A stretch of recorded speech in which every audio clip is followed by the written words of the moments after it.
الحمد لله وكفى وسلام على عباده الذين اصطفى أما بعد فأعوذ بالله من الشيطان الرجيم بسم الله الرحمن الرحيم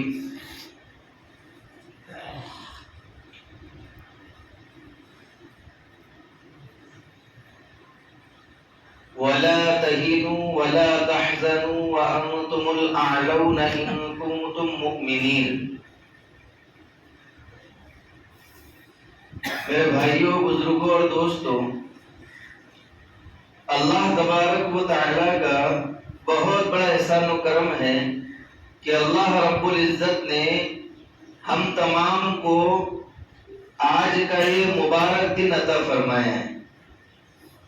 ہمارے لیے یہ ڈبل خوشی کا دن ہے۔ ایک تو جمعہ کا دن مسلمانوں کے لیے عید کا دن ہوتا ہے، اور دوسری بات یہ ہے کہ آج ہمارے لیے یہ آزادی کا دن ہے۔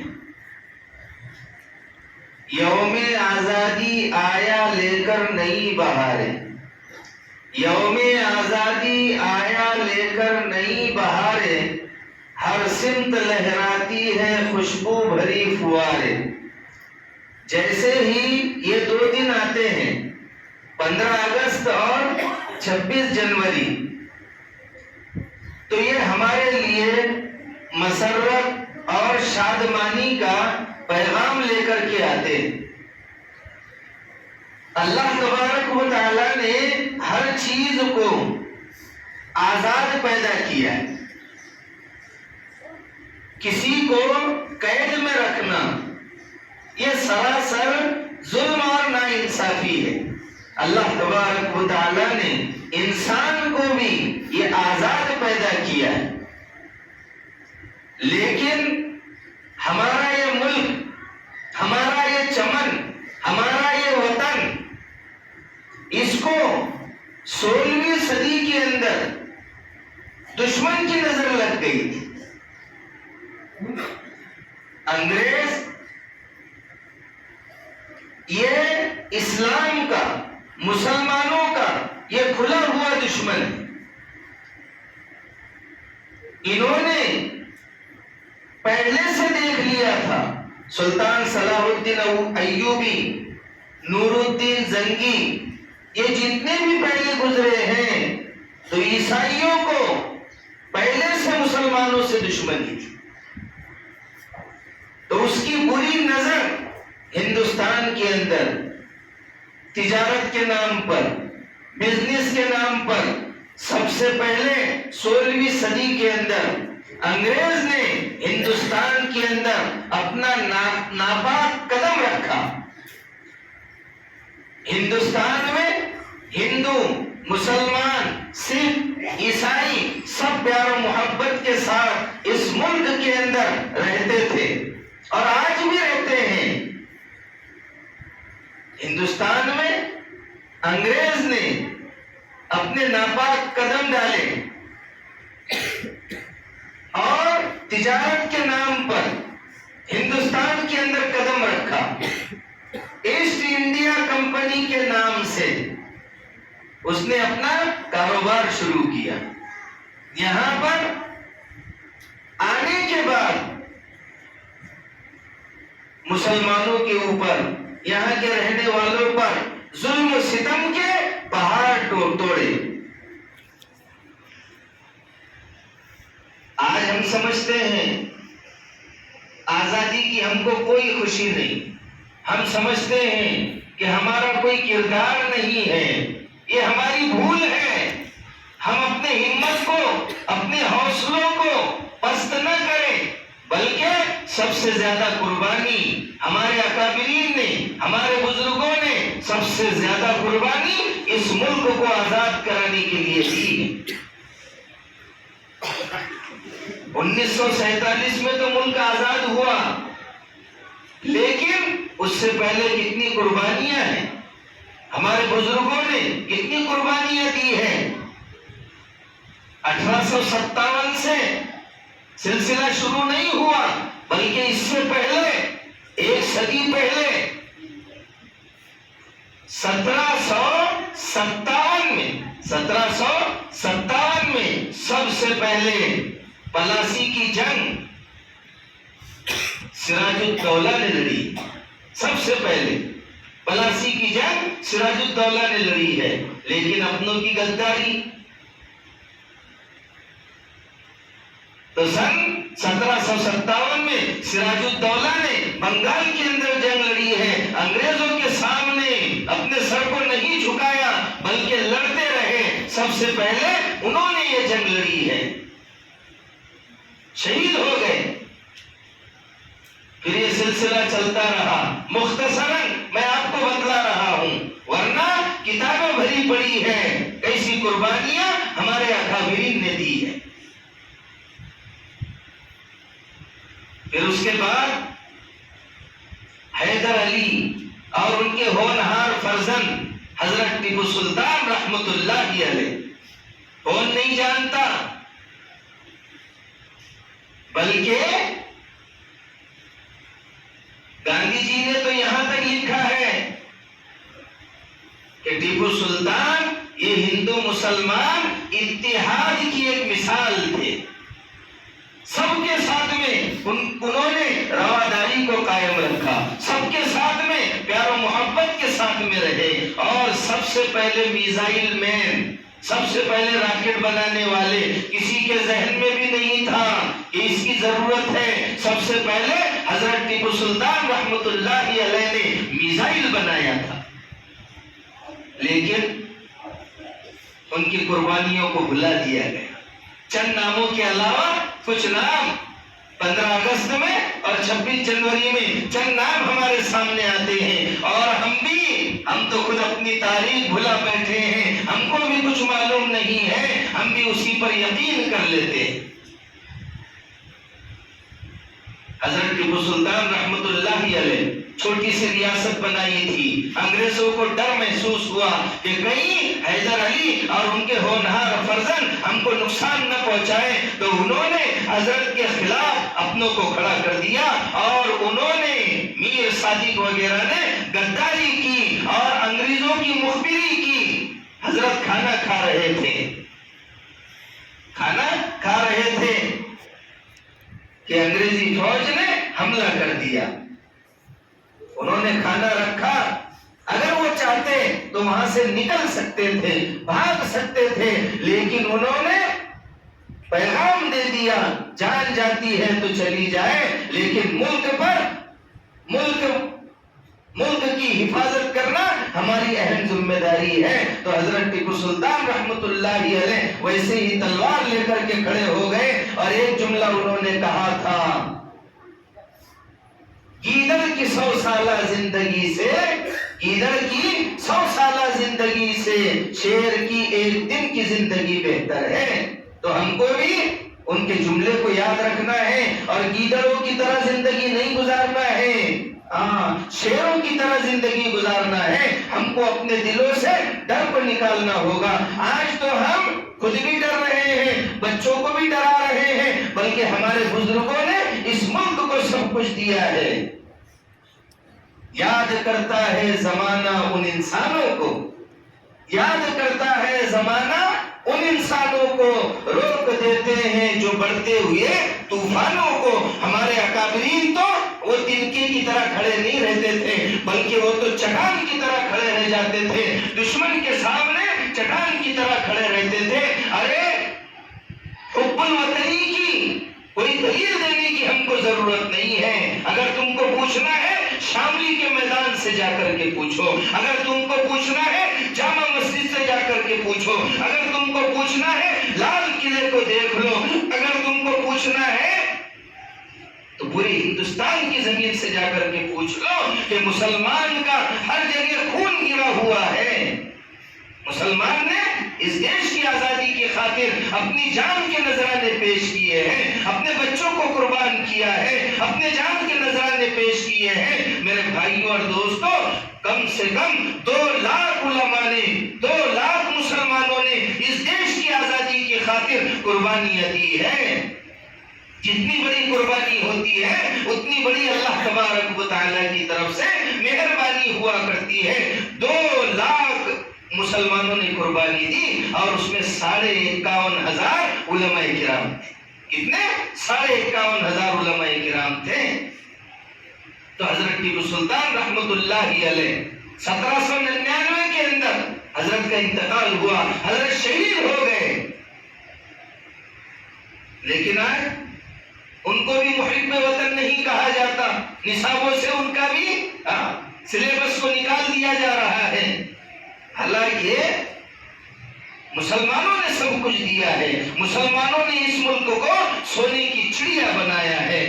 لال قلعہ ہمارا، قطب مینار ہمارا، پنچکی ہماری، یہ ساری کی ساری چیزیں، جامع مسجد ہماری، قطب مینار ہمارا، جہاں پر بھی ہم نظر دوڑائیں گے تو مسلمانوں کی عجیب و غریب کارنامے ہم کو دکھائی دیں گے۔ لیکن میرے بھائی اور دوستو، گھر کو آگ لگ گئی گھر کے چراغ سے، آج ایسا حال ہو گیا۔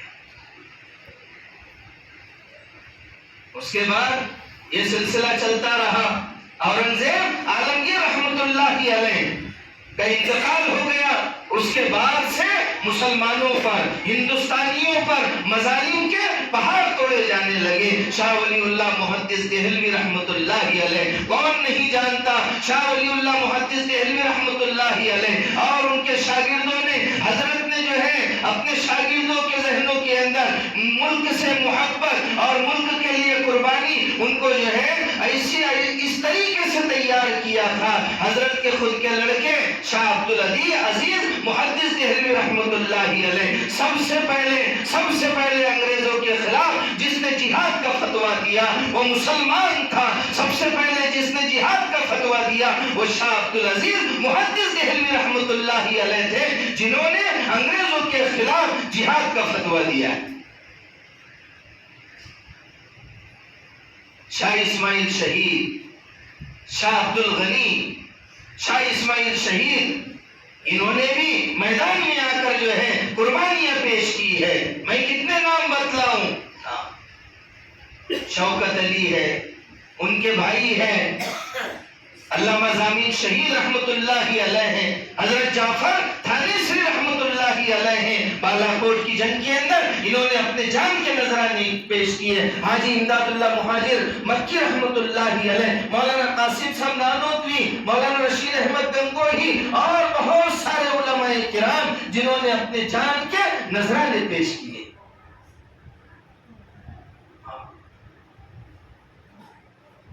جلیان والا باغ، جلیان والے باغ میں آپ دیکھو، وہاں پر سارے ہندوستانی وہاں پر انگریز کے خلاف مظاہرہ کرنے کے لیے جمع ہوئے۔ انگریز کی طرف سے اجازت نہیں تھی کہ وہ انگریزی حکومت کے خلاف کوئی نعرے بازی کرے، کوئی آندولن کرے۔ آندولن کو دبانے کے لیے فورس کا استعمال کیا جاتا ہے، انہوں نے بھی ایسا ہی کیا۔ 379 لوگ جلیان والا باغ کے اندر، امرتسر میں جلیان والا باغ میں وہاں پر جمع ہوئے، ان پر گولیاں چلا دی گئی، اور ان کو شہید کر دیا گیا۔ ان میں 58 مسلمان تھے۔ کتنے؟ 58 مسلمان تھے۔ ان کو جو ہے اس دیش کی آزادی کی خاطر قربانی دینی پڑی۔ اشفاق اللہ خان، آج تو ہماری نشانیوں کو مٹانے کی سازشیں ہو رہی، حالانکہ مسلمانوں نے اس ملک کو سب کچھ دیا ہے۔ ہم تو یہیں پر پیدا ہوئے ہیں اور یہیں پر دفن ہوں گے۔ ہم بائی چانس انڈین نہیں ہیں، ہم تو بائی چوائس انڈین ہیں۔ ہم نے، ہمارے بزرگوں نے اس ملک کو پسند کیا ہے، اس ملک سے محبت کی ہے، اس ملک کو چاہا ہے، ہم نے اس ملک کو اپنے خون سے سینچا ہے۔ ہم نے اس ملک کے اندر، ہمارے بزرگوں نے یہاں پر رہنے کو پسند کیا ہے، اس لیے ہم بالکل اپنے دل سے ڈر کو نکال دے. جیسے ہمارے اکابرین دشمن کے سامنے کھڑے ہو جایا کرتے تھے, انگریز ان پر گولیاں چلاتے تھے, توپوں سے حملہ کرتے تھے, لیکن انہوں نے اپنے جان کے نذرانے پیش کیے, لیکن پیچھے ہٹنا گوارا نہیں کیا. زمین کی کوکھ میں جاتے ہیں تو غسل کر کے, زمین کی کوکھ میں جاتے ہیں تو غسل کر کے, وطن کی مٹی کو ناپاک ہم نہیں کرتے. بالکل نئے کپڑے پہن کر نہا دھو کر ہم جو ہے ہم کو قبر میں رکھا جاتا ہے, ہم وطن کی مٹی کو ناپاک نہیں کرتے.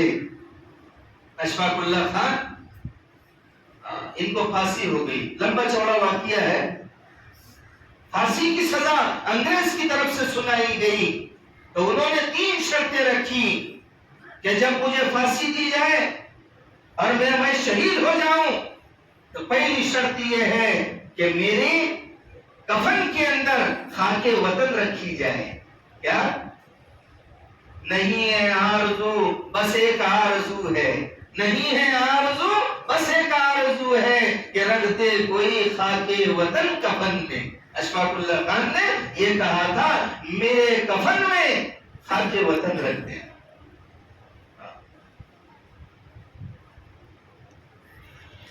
تو حضرت کو اور دوسری شرط یہ تھی کہ جو جلاد تھے منع خان, وہ مجھے غسل کر کے پھانسی کا پھندا پہنائے, غسل کر. اور ایک تیسری شرط تھی. تو دیکھو ان کی تینوں شرطیں قبول کر لی گئی. جب ان کو پھانسی کے پھندے پر لٹکایا گیا تو جو جلاد تھے انہوں نے غسل کر کے ان کو لٹکایا, وہ شہید ہو گئے. ہاں, رشک کرتی ہے دنیا لحد پر تیری, رشک کرتی ہے دنیا لحد پر تیری. تو میرے بھائیوں اور دوستو, یہ تھے اشفاق اللہ خان جنہوں نے اس دیش کی آزادی کے خاطر اپنی جان کا نذرانہ پیش کیا, اپنی جان کا نذرانہ پیش کیا. یہ سلسلہ چلتا رہا. اس کے بعد مولانا محمود الحسن دیوبندی رحمت اللہ علیہ, مولانا محمود الحسن دیوبندی رحمت اللہ علیہ اس دیش کی آزادی کی خاطر کھڑے ہوئے. حضرت نے بہت سارے کارنامے انجام دیے. دارالعلوم دیوبند کے پہلے شاگرد, دارالعلوم دیوبند یہ جو پڑھائی کا سلسلہ شروع ہوا تھا, اتنا بڑا چمن جو ہم کو دکھائی دے رہا ہے, دارالعلوم دیوبند درخت کے نیچے, انار کے درخت کے نیچے یہ سلسلہ شروع ہوا تھا. استاد بھی محمود اور شاگرد بھی محمود, استاد بھی محمود اور شاگرد بھی محمود. تو وہاں پر یہ پڑھائی کا سلسلہ شروع ہوا تھا اور یہ ہونہار طالب علم, ہونہار شاگرد جو مولانا محمود الحسن دیوبندی رحمت اللہ علیہ کے نام سے یہ مشہور ہوا ہے. تو مولانا محمود الحسن دیوبندی رحمت اللہ علیہ نے ایک اپنے شاگردوں کی ٹیم تیار کی اور انہوں نے آزادی کی خاطر قربانیاں پیش کی. 1916 کے اندر حضرت نے تحریک ریشمی رومال قائم کی. تحریک ریشمی رومال, اس میں جو ہے لکھ کر کے خطوط افغانستان وغیرہ جو ہے پہنچائے جاتے تھے. اور آپ کے شاگرد مولانا عبید اللہ سندھی, مولانا حسین احمد مدنی اور مفتی کفایت اللہ اور اسی طریقے سے علامہ انور شاہ کشمیری رحمت اللہ علیہ اور دیگر رفقائے نظام نے جنگ آزادی کے اندر ایسی قربانیاں دی ہیں. اس کے بعد میں حضرت اقدس مولانا محمود الحسن دیوبندی رحمت اللہ علیہ کو مکہ مکرمہ سے گرفتار کر لیا گیا اور حضرت کو گرفتار کرنے کے بعد مولانا حسین احمد مدنی جو وہاں پر حدیث کی خدمت انجام دیا کرتے تھے، استاد اور شاگرد کے اندر ایسی محبت تھی کہ اپنے استاد کے ساتھ حضرت بھی جو ہے جیل کے اندر تشریف لے گئے، کیونکہ مولانا محمود الحسن دیوبندی رحمۃ اللہ علیہ یہ پیرانہ سالی کے اندر تھے، بیمار رہا کرتے تھے، لیکن اپنے استاد کی خدمت کرنے کے لیے یہ شاگرد بھی آپ کے ساتھ میں چلا گیا۔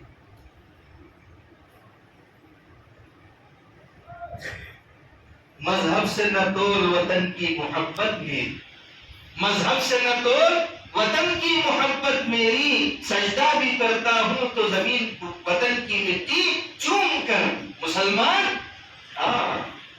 مسلمان کو آج مذہب کے نام پر بدنام کیا جا رہا ہے، ہم سے جو ہے حب الوطنی کا سرٹیفکیٹ مانگا جا رہا ہے۔ یہی وہ مدارس اسلامیہ ہے جہاں سے جنگ آزادی کے جیالے پیدا ہوئے، جنہوں نے اس ملک کو آزاد کرانے کے لیے اپنے جان کے نذرانے پیش کیے۔ آج جو ہے انہی مدارس کو بدنام کیا جا رہا ہے۔ یہ مدارس جو ہے دین کے مضبوط قلعے ہیں، یہاں سے حب الوطنی بتلائی جاتی ہے، یہاں سے بڑے بڑے دیش سے محبت کرنے والے، دیش کے لیے کام کرنے والے، اس کے لیے قربانیاں دینے والے ایسے ایسے علماء کرام پیدا ہوئے ہیں، بڑے بڑے علماء کرام یہیں سے پیدا ہوئے ہیں۔ لیکن آج ان مدارس کو بدنام کرنے کی سازشیں کی جا رہی ہے، اور جو انگریز کی تھیوری تھی، جو انگریز کی سوچ تھی لڑاؤ اور راج کرو، آج ایسا ہو رہا ہے کہ لڑاؤ، ڈیوائڈ اینڈ رول، لڑاؤ اور راج کرو، یہ تو انگریزوں کی تھیوری۔ تو یہ مدارس اسلامیہ طویل عمر ہے درکار اس کے پڑھنے کو، طویل عمر ہے درکار اس کے پڑھنے کو، ہماری داستاں اوراق مختصر میں نہیں، یہ تھوڑی دیر کے اندر مدارس کی داستاں ہم بیان نہیں کر سکتے۔ مدارس اسلامیہ یہ دین کے مضبوط قلعے ہیں، انہوں نے جو ہے اس دیش کو آزاد کرانے کے لیے ایسے ایسے فرزندان اسلام کو پیدا کیا ہے، جنہوں نے اپنے جان کے نذرانے پیش کیے، اپنے بیویوں کو بیوہ کیا، اپنے بچوں کو یتیم کیا۔ ایک وقت میں 40 علماء کو لایا جاتا، 40 علماء کو لایا جاتا اور ان کو آگ کے اندر ڈال دیا جاتا۔ دلی کی چاندنی چوک سے لے کر خیبر تک کوئی درخت ایسا نہیں تھا۔ ارے ہماری حب الوطنی کا کیا ثبوت مانگو گے؟ ہمارے ان درختوں سے جا کر پوچھو، ان درخت سے جا کر کے پوچھو جس پر علماء کی گردنیں لٹکی ہوئی تھی، جس پر مسلمانوں کی گردنیں لٹکی ہوئی تھی۔ مسلمانوں کو توپ کے سامنے رکھ دیا جاتا، بورے میں بھرا جاتا، توپ کے سامنے رکھ دیا جاتا اور توپ کو چلا دیا جایا کرتا تھا۔ اس مسلمان کے علماء کے چیتھے اڑ جایا کرتے تھے۔ تو میرے بھائی اور دوستوں، ایک وقت میں 40 علماء کو پھانسی کے پھندے پر جھلایا گیا، ان کو آگ کے اندر ڈالا گیا، ان کے گردنوں کو کاٹا گیا۔ کوئی درخت ایسا نہیں تھا جس پر کسی عالم کی گردن نہ لڑکی ہوئی ہو۔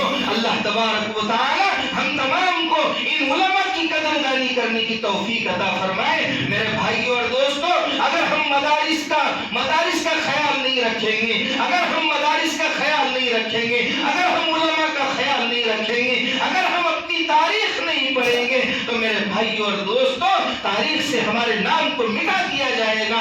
آج سازشیں ہو رہی ہے، دو چار کے علاوہ 15 اگست کے وقت میں اور 26 جنوری میں 2-4 علماء کے علاوہ، 2-4 ناموں کے علاوہ کسی کا نام نہیں آتا۔ ہم کو بھی احساس نہیں ہے، ہم کو بھی معلوم نہیں ہے کہ ٹیپو سلطان کون تھے، سراج الدولہ کون تھے، مولانا محمود الحسن دیوبندی کون تھے، مولانا حسین احمد مدنی کون تھے، اور دیگر علماء کرام جنہوں نے اپنے جان کے نذرانے پیش کیے ہیں، ہم کو معلوم نہیں ہے کہ یہ کون تھے۔